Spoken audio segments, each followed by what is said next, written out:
Lepo pozdravljeni v pogovoru z Damjanom Stepančičem v okviru projekta Beri Deli. Letos poteka že drugič in je išla tudi tale zbirka Zvezdna beletrina.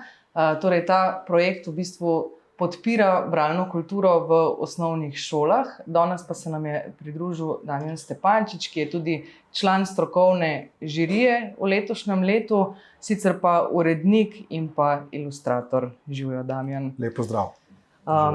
Torej za začetek bi v bistvu rada rekla, da ko beremo, se nam velikokrat pojavljajo razne asociacije, ki so seveda lahko vezane pri nekaterih na glasbo, pri nekaterih na slike, na melodije, zvoke, kakorkoli. Skratka, pri tebi gre verjetno za neke slike, ker si ilustrator. Ja, kot vizualnemu tipu bi rekel, da ob skrbnem branju, to ne pomeni ob branju SMS-ov, ampak ob branju knjig, resnem branju, se seveda aktivira cel, bi rekel, ta, kako ne rečem, mehanizem branja in delanja podob in zvokov, kot si omenila. Seveda meni se pojavljajo ob branju posameznih knjig določeni dogodki, scene, podobe, interierji, pač odvisno od same teme. Lahko se pojavljajo tudi portreti, mogoče kakšna markantna oseba, pa se prikaže mi kakšen portret ali pa fizionomija obraza ali pa mogoče način hoje. In seveda vse to kot ilustrator potem uporabljam tudi v svojih ilustracijah. Tako da dejansko delujem kot neke vrste medij, ki pravzaprav poskuša ujeti poanto besedila in ga potem seveda preliti v vizualni material oziroma v ilustracije. To je bilo moje naslednje vprašanje. Ja. Kako potem iz vsega tega, ker zdaj si kar nekaj stvari naštel, kaj se ti zgodi, kako potem zbereš tisto, kar pa potem daš na papir? Ja, to je zanimivo. Seveda, besedilo ima svojo neko dramaturško logiko in seveda vsak dogodek verjetno ni ravno vrh knjige, ampak služi, da nas pelje k nekemu vrhu, k nekemu zapletu, razpletu in tako naprej. In seveda ilustrator ima to možnost kot verjetno dirigent pred nekim orkestrom, da orkestrira posamezne dogodke in jih spravi v neko celoto. Seveda izberem tiste dogodke, ki so ključni mogoče za dogajanje skozi samo knjigo in na ta način tudi bralca potem sam vodim skozi branje ilustracij in seveda tudi branje besedila. Tako da to je en kriterij, pomembnost je kriterija. In to tudi nekako kot urednik pri tej zbirki, kot likovni urednik pri tej zbirki pričakujem od ilustratorjev, ki so ponovno ilustrirali dela slovenskih avtorjev, recimo Kekca, Gimnazijko, pa še kakšna knjiga se bo našla v prihodnjih letnikih, da vse to znanje, ki ga imam sam, tudi oni vključujejo v svoje delo in seveda budno debatiramo, budno jih spremljam pri tem delu, svetujem, debatiramo, beremo, se pogovarjamo in seveda potem tudi to izdelamo. Kako se ti zdi, pa recimo ti se nekaj časa si se ukvarjal tudi s stripom, Se še in vedno bolj. Ja. Kako se ti pa zdi, da je razlika ali pa mogoče specifika pri stripu, ker je mogoče zanimivo, če se bo katera izmed šol odločila tudi za takšno aktualizacijo, super, dobro, da se pove mogoče kakšna specifika mogoče za strip, pa potem za ilustracijo. Torej kot urednik ali pa mogoče tudi kot avtor, kaj ti prevaga pri tem odločanju? Ja, stripi večinoma da povejo neko zaključeno zgodbo, seveda, ki ima rep in glavo in vse te stvari, seveda terjajo ogromno neke risarske, bi rekel, dolgoprogaštva risarskega. Se pravi, gre za, strip ima na stran 6, 8 ali pa celo več, lahko tudi sličic, kar je seveda kar zalogaj risarski, kondicija je nujna, zaželjena. To je ena stvar. Potem sama naracija stripa je lahko zelo, bi rekel, mogoče bi na to opozoril, da pri stripu so zelo bistveni dialogi, ki jih potem pišemo tudi v oblačke. Jaz verjamem, da ste večina vas je brala stripe in jih še bere in vidite recimo, kako tekst nastopa v oblačkih, se pravi govorjen tekst, medtem ko tisti tekst, če seveda je pomemben, spremni, poteka pod slikco ali pa v nekem posebnem oblačku ali pa v posebnem kvadratku. In tukaj pri stripu je zelo važno, sploh da se pri teh knjigah, bi rekel, orientiramo samo na tiste bistvene elemente posamezne knjige. Bodi si, da je to nek dogodek, bodi si, da je to neko, bi rekel, srečanje glavnih junakov, nek dogodek, ki je ključen za razumevanje celotne knjige. Tako da ni treba pravzaprav v stripu delati obnove. Sploh ni v tem štos. Štos je v tem, da poskušamo iz knjige razbrati tisto poanto, najvažnejše, ki jo potem sami interpretiramo.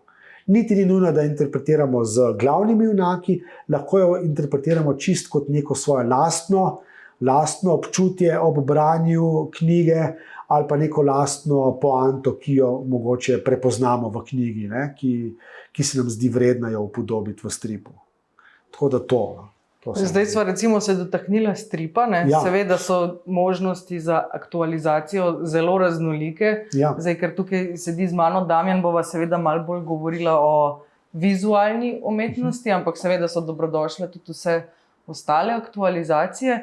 Zdaj pa mogoče že se kar lotva tele zbirke letošnje, glede na to, da si bil tudi mentor pri delavnicah fizičnih, ki so se dogajale na šolah.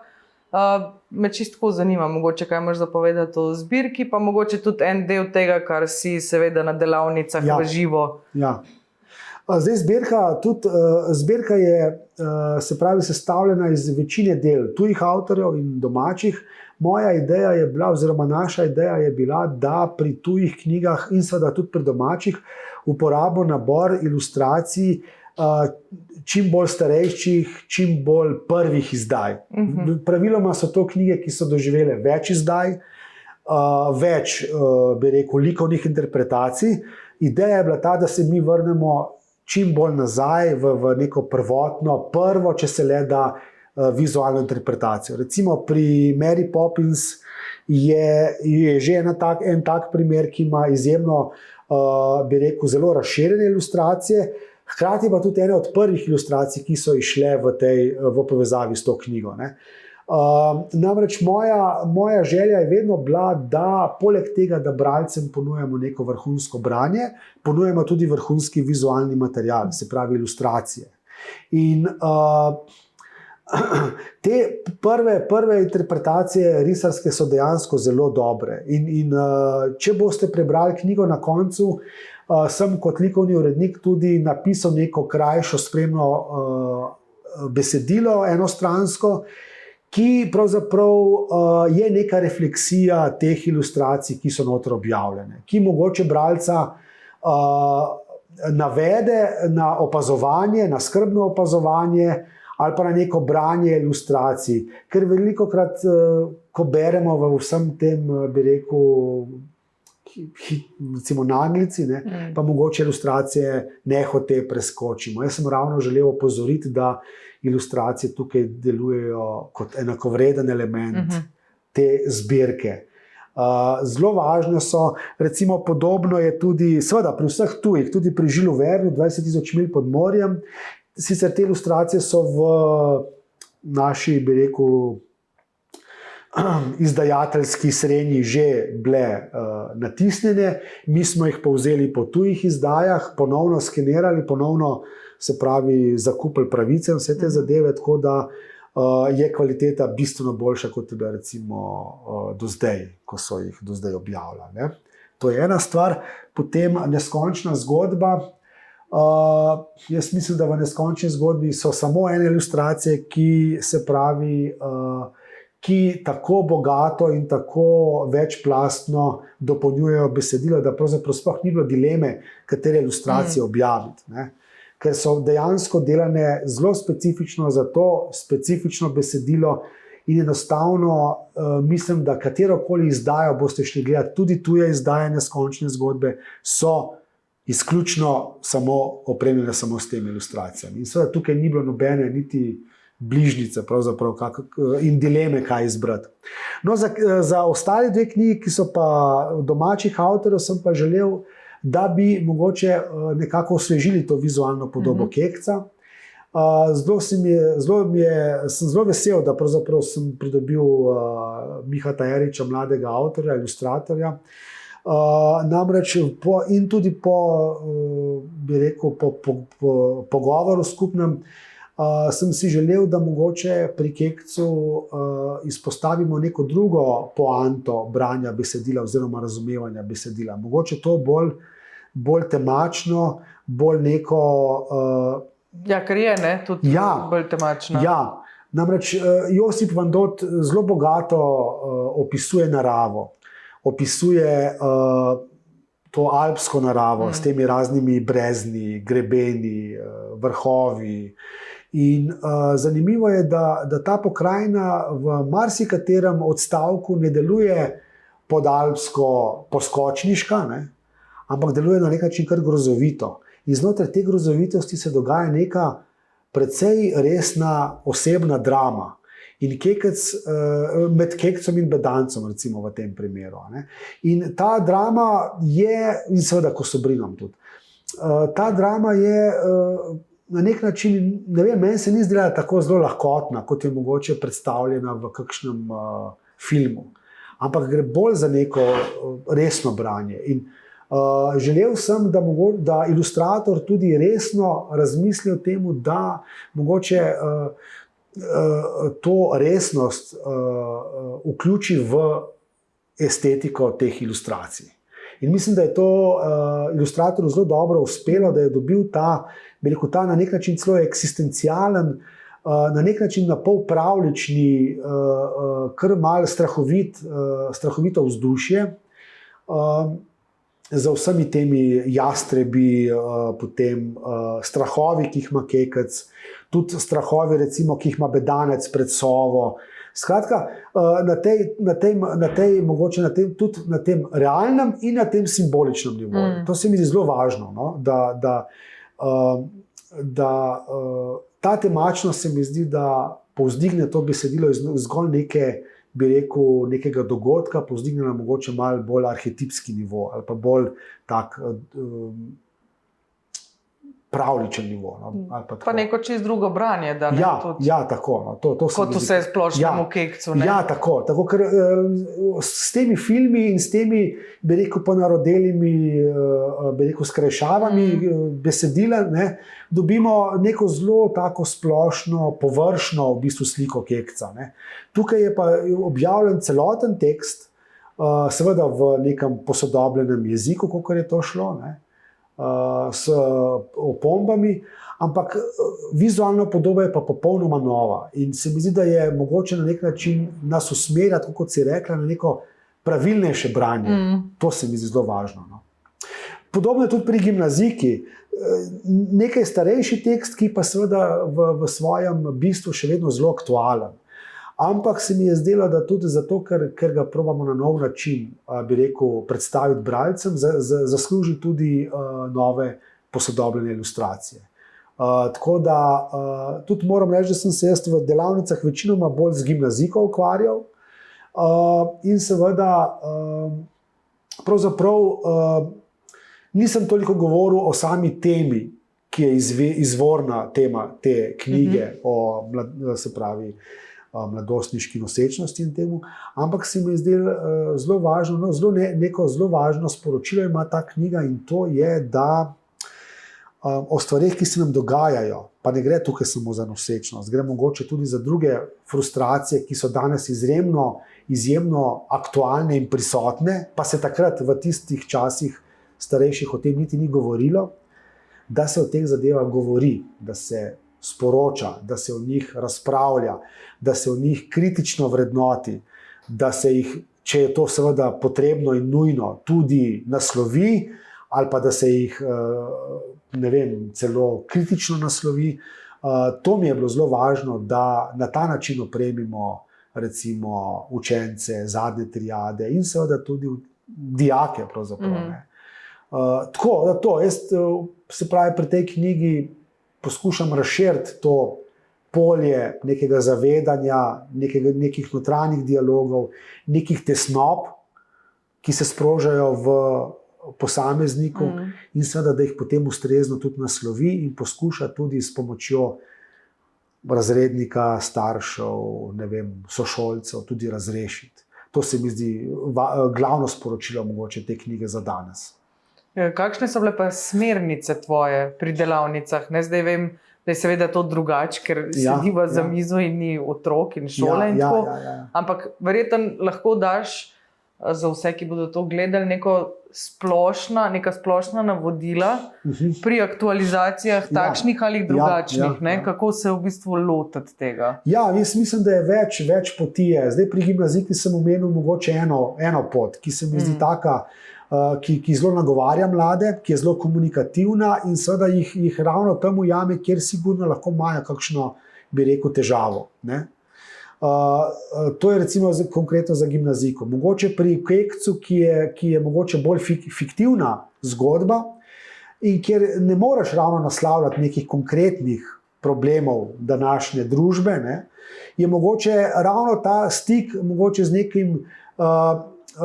nekim nezavednim, z interpretacijo nekih strahov, nekih pričakovanj, ali pa mogoče celo kako na nivoju nekega osebnega, na osebnem nivoju, kako se soočiti bodi si z neko avtoriteto, bodi si z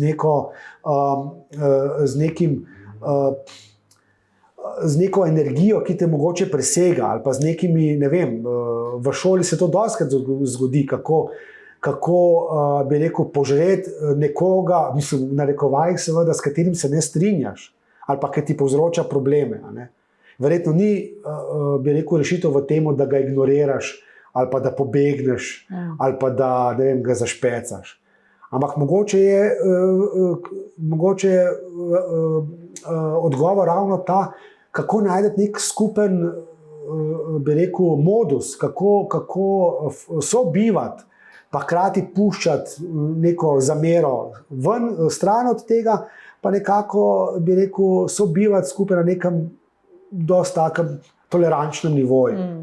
Recimo Kekec, če vidimo, on se je odzval zelo kruto na nek način. On se je bedanca seveda zelo kruto znebil. Jaz ne vem, če je danes to, bi rekel, najbolj ustrezna, bi rekel, reakcija. Enostavno. Čeprav seveda je povzročal neke, bi rekel, neželjene dogodke znotraj. Ampak ne vem, če je to smiselno, da nekoga kar zapakiraš, pa se ga znebiš. To je mogoče. No in na ta način seveda potem nagovarjam mlade, da poskušajo razpirati branje besedila. Da poskušajo brati med vrsticami.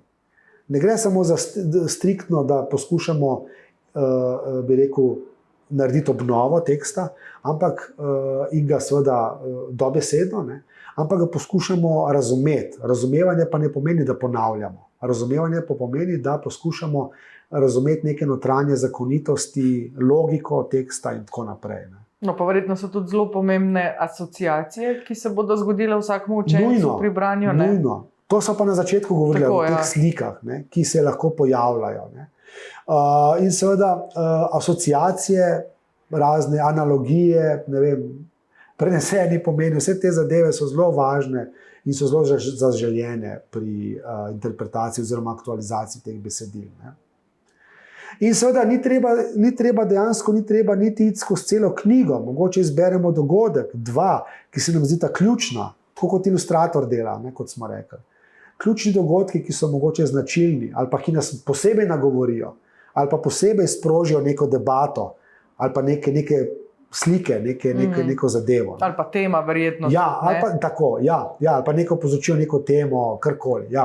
Torej, verjetno bi bilo fajn ponoviti, se pravi, da pri aktualizacijah ne gre za obnovo, same knjige, ampak na nek način neko novo vsebino, kar je v vas proizvedla. Sem prav povedala na ta način. No, tako. In recimo, ko so prej govorila o recimo plesnih, ko smo imeli primer plesnih recimo, aktualizacij ali pa v stripu, ne, že ta sama sprememba tega medija, da ni pisan medij, že narekuje nek drug pristop, neko drugo, bi rekel, drug jezik, dobesedno. Ne. In tukaj zato je mogoče fino tudi, da si izberete, ne vem, recimo lutke, je igranje vlog, je nekaj čist drugega kot pa recimo ples, ali pa kjer je fizičen, bi rekel, prisotnost, ta fizično gibanje, mimika in tako naprej. Ne. Tako da verjetno je pomembno tudi povedati, ne, da si izberete tisti medij, v katerem se počutite najboljše. To pa itak, mislim, da lahko bi celo simfonijo napisali za kekce. Ne vem, recimo zdaj malo karikiram, ampak mogoče pa neko uglasbitev, nekih občutij, ki se pojavljajo ob branju ali pa ob, ne vem, branju ali pa ob prepoznavanju glavnega junaka, kaj podobnega. Ne. Tako da ni tako težko, kot zdaj se tukaj sliši, ne, sploh ne. Samo mislim, da jaz tudi učencem pravim, da dajte se osvoboditi, dajte biti svobodni, brez predsotkov, zelo spontano delovati, zelo igrivo. To je zelo zaželjeno pri ustvarjanju. Ne. Ni noben strah, noben bav. Jaz mislim, da lahko s to lepo mislijo kar zaključiva. Ja, tako. Bodite svobodni in ustvarjalni. Seveda ste pa potem ob koncu vabljeni na zaključni dogodek, ki bo potekal 24. novembra na knjižnem sejmu. Hvala za pozornost in pa seveda veliko užitkov ob ustvarjanju in hvala tebi, Damjan, za obisk. Ja, hvala za vprašanje, lep pozdrav.